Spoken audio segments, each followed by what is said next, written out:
나의 여자친구를 속였던 사촌동생. 나에게는 사촌동생 B가 있다. 둘 다 이모랑 아주 많이 닮았지만 나는 틀림없이 우리 부모님 자식이고 B는 틀림없이 이모 부부의 자식이다. 이모 부부가 아이를 키울 수 없게 되어 우리 부모님께서 B를 입양하셨다. 그 때문에 나는 좋지 않은 일을 많이 겪게 되었다. 아이라는 존재는 한없이 순수하지만 간사한 어른의 영향을 받으면 한없이 잔혹하게 돌변하기 마련이다. 우리가 너무 닮았기 때문에 진짜 형제인 게 아니냐는 의심을 받기 시작했다. 그걸 주워들은 동급생의 어느 누군가가 학교에 소문을 퍼뜨렸다.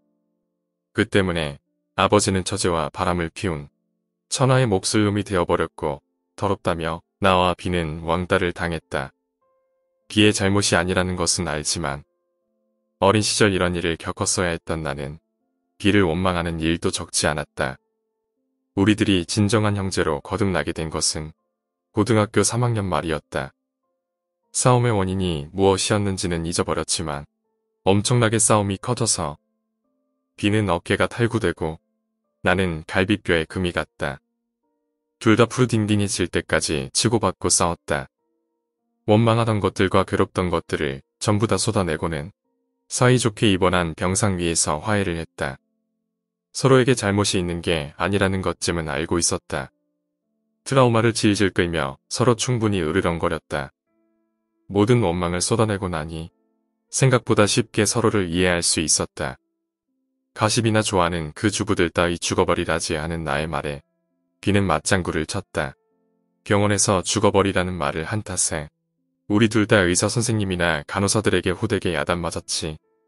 하지만 그때 그렇게 웃으며 욕했던 것이 우리 형제의 깊은 마음에 상처를 치료해 주었다. 우리는 같은 대학에 들어갔다. B를 떠맡아 키우긴 했지만 우리 집은 결단코 유복하지 않았다. 나도 B도 공부를 계속하고 싶어 했기 때문에 아버지가 학비 때문에 걱정이 이만저만이 아니셨다. 결국 아버지는 해외 부임을 지원했다. 고소에 있는 작지만 따뜻했던 우리 집을 팔아 우리의 학비와 생활비가 마련되었고 어머니는 아버지의 부임지로 따라가셨다. 나와 B는 대학 기숙사로 들어갔다. 대학에서 우리는 공공연히 사촌지간이지만 쌍둥이처럼 보이지 않느냐고 먼저 말하고 다녔다. 입학 전에 내가 제안했다. 묘한 소문이 떠돌기 전에 우리 쪽에서 먼저 화제로 올려서 귓말 따위는 못하게 만들어 주자고 말이다. B도 나와의 사이가 다시 어긋나는 것이 싫었기 때문에 그렇게 하겠다고 했다. 불륜이라도 하신 거 아니냐는 발언에는 무조건 웃어 넘겨버리는 작전이 성공해서 초등학교 시절 같은 일은 일어나지 않았다.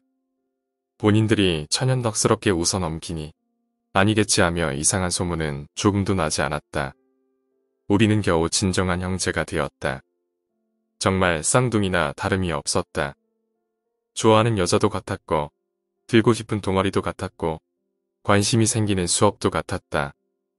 2학년 때부터 무엇인가를 선택할 일이 점점 많아졌지만 막상 서로의 신청서를 보면 선택 내용이 거진 같아서 둘이서 한바탕 웃곤 했다. 정말로 이종사촌지간인데 묘하게 파장이 맞았다. 다소의 차이점은 있었지만 나는 공수도 동아리에서 강했다. 그에 비해 B는 눈이 쌓인 산에서 빛이 났다. 나는 천천히 내려오는 것밖에 못했지만 B는 하루 만에 상급자 코스에서 스키를 탈 정도로 빠르게 배웠다. 그리고 B가 나보다 여자에게 인기가 많았다. 대학교 3학년 12월의 일이다. 11월 말부터 나에게 여자친구 Y가 생겼다. 하지만 어느 날부터인가 Y가 하지도 않은 데이트의 내용에 대해 언급하기 시작했다. 우린 그날 만난 적 없는데 맨 처음 떠오른 것은 B였다. 아니야, 설마 B가 그런 짓을 할 리 없지. 나는 그렇다면 내 머리에 병이 생긴 게 아닌가 매우 걱정이 되었다. 대충 Y의 하는 말에 맞장구를 쳐주고 이야기를 마무리 지었다. 이때는 아버지가 마련해 주신 생활비가 거의 떨어졌던 시기였다. 나와 B는 필사적으로 아르바이트하며 어떻게든 돈을 마련하던 시기였다.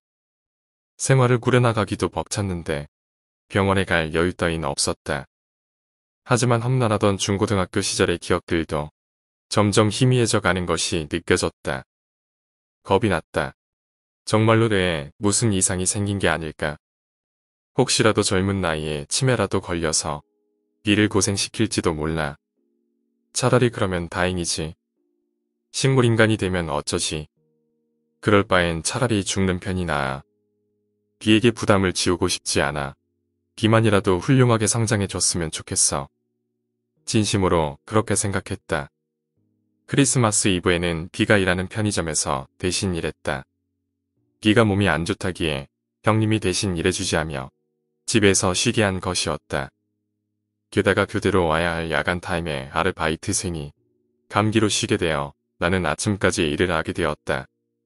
초과 근무 수당이 들어오니 기분은 나쁘지만은 않았다. 비에게 전화를 해서 집에 못 들어간다고 말했다. 새벽 1시까지 일하고 있으려니 점장 사모님이 왔다. 학생인데 이런 시간까지 일하게 해서 미안하다며 봉투를 주셨다. 5,000엔이 들어있었다. 좋은 일만 생기는구나 하고 나는 기분이 좋았다.